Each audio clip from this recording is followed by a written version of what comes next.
Good morning. I am Bo Mason, Commissioner for the Utah Department of Public Safety. I'd be remiss if we didn't start off today and recognize the significance of the day. Historically, on 9/11, law enforcement has come together as a group to recognize and honor those that sacrificed to preserve the ideals of this country, the freedoms of this country. And instead, we find ourselves today hunting a murderer who chose to violate our rights, the rights of an individual within this country. Just to recap yesterday's events, at around 12:20 p.m., political influencer Charlie Kirk was at Utah Valley University participating in a student-sponsored event with Turning Point USA. Charlie was shot at that event. He was transported to a local hospital where he later passed. Last night, his body was moved to the state office of the medical examiner. We will continue to facilitate movements to get him home today and with his family. Yesterday, during the investigative process, we located a couple of persons of interest. We interviewed those individuals, and after releasing them and after clearing them of being suspects, they face scrutiny, they face threats. We asked the public to be patient with the investigative process. These individuals were not suspects, they were people of interest. We ask that you do not impose into those people and that investigative process. They don't deserve that harassment for being subject to that. I'd like to thank all the investigators that are involved in this. They have worked around the clock, all day yesterday, through the night last night. Investigators from the State Bureau of Investigations, from county, from city agencies, the university, our federal partners with the FBI, the ATF, and many others. Those are just a few of the people that we have involved in this. I'd like to thank all of them for their strong work. Through all that work last night, we were able to make a few breakthroughs. We were able to track the movements of the shooter. Starting at 11:52 a.m., the subject arrived on campus, shortly away from campus. We have tracked his movements onto the campus, through the stairwells, up to the roof, across the roof to a shooting location. After the shooting, we were able to track his movements as he moved to the other side of the building, jumped off of the building, and fled off of the campus and into a neighborhood. Our investigators have worked through those neighborhoods, contacting anybody they can with doorbell cameras, witnesses, and have thoroughly worked through those communities, trying to identify any leads. We do have good video footage of this individual. We are not going to release that at this time. We are working through some technologies and some ways to identify this individual.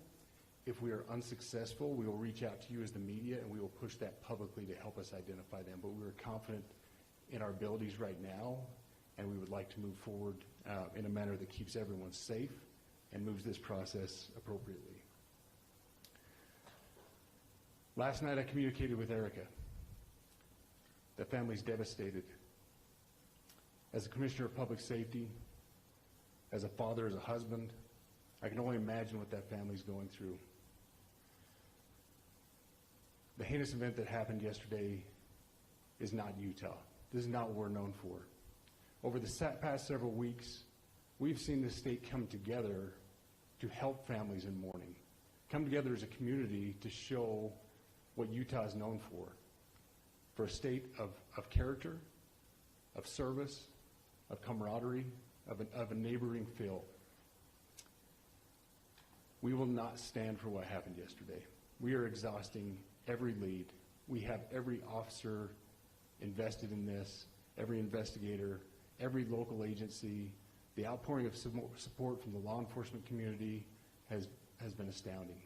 We are investing everything we have into this, and we will catch this individual. Having walked through the crime scene, through the hallways of this school, through the classrooms, I can't imagine what the people on scene felt as well.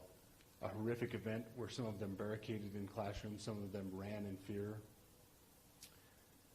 can't overstate the tragedy and the horrific event that yesterday was, and how we will work to bring to justice the actions of one individual or any other individuals that assisted in that. Our state has gone through a lot, and we will come out successful. With that, I'll turn the time over to Special Agent Bowles. Good morning. My name is Robert Bowles, and I am the Special Agent in charge of the Salt Lake Field Office.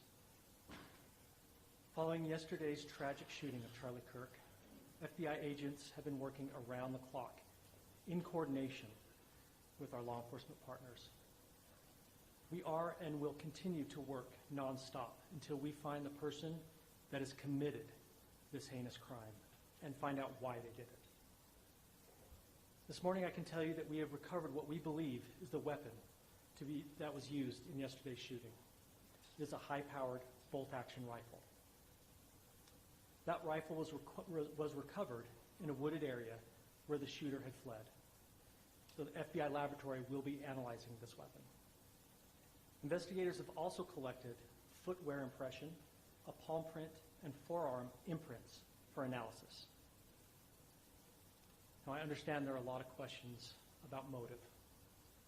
I assure you that all leads, tips are being fully investigated. As of this morning, we have received more than 130 tips. We thank the community for that. The FBI has brought every resource to bear, and we will continue to do so throughout the course of this investigation. The FBI's mission is to protect the American people. It's to uphold the Constitution of the United States. Any attack on the First Amendment is an attack on the very foundation of our democracy. That is why we will relentlessly pursue this case and the shooter until we find him. We also continue to grieve with the family and the community. It's our community. If you have any video or images from the shooting, we ask you to please submit them to our digital media tip website at www.fbi.gov/Utah Valley Shooting. You can also call the FBI at 1-800-CALL-FBI. We truly rely on the public's help in these types of cases, and no tip is too small or insignificant. Thank you.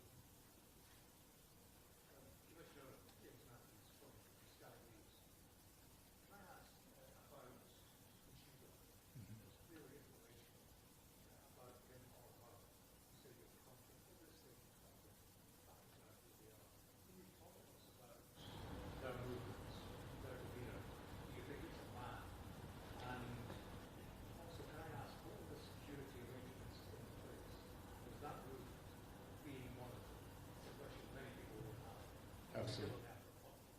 So what I'll release about the suspect is suspect blended in well with a college institution.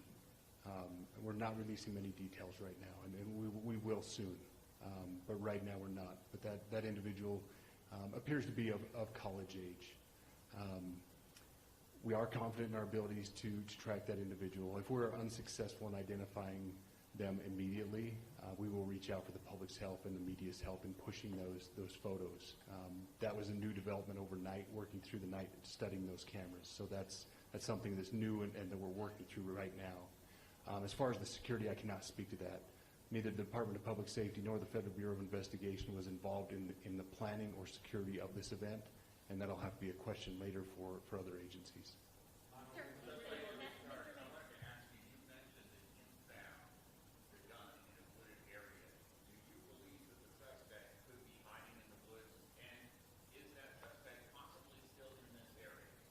So that's a good question, and it's a question that goes to the safety of the community, right? No, not in those woods. We've walked through those woods and secured it. As to the community, I can tell you that this was a targeted event. We don't believe that the community is at risk. However, we are exhausting every resource to find him, and we will do so. Special Agent Bowles, that is helping with the BBC. From the images you have, can you see clearly the suspect's face? age do you believe he was from this university, and how far do you think he may have gone in this time? So I can't comment specifically on his face or any details such as that, as it's continuing to be a part of the investigation, and again, we'll release that shortly. However, we're doing everything we can to find him, and we're not sure how far he has gone yet, but we will But you do our have a best. clear image of his face? We have images of the suspect. Did you trace the gun's owner? That you've been able to recover, do you believe you know this person is the person that you're looking for? Again, as part of the investigation, we're not releasing any details such as that right now. Fingerprints or DNA? We are exhausting all of our resources to be able to collect those, but that's, again, part of the investigation. Have you been able to trace back the owner of the gun? Excuse me? You said you found the weapon. Have you been able to trace back the owner of that weapon or who purchased it? We are working on that, but again, part of the investigation that I can't release.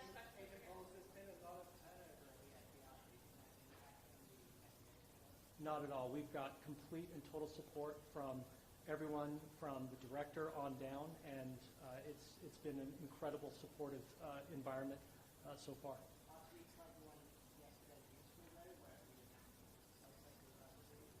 All I can say is that we're working the investigation the best we have with the environment we're given. Thank you. Questions.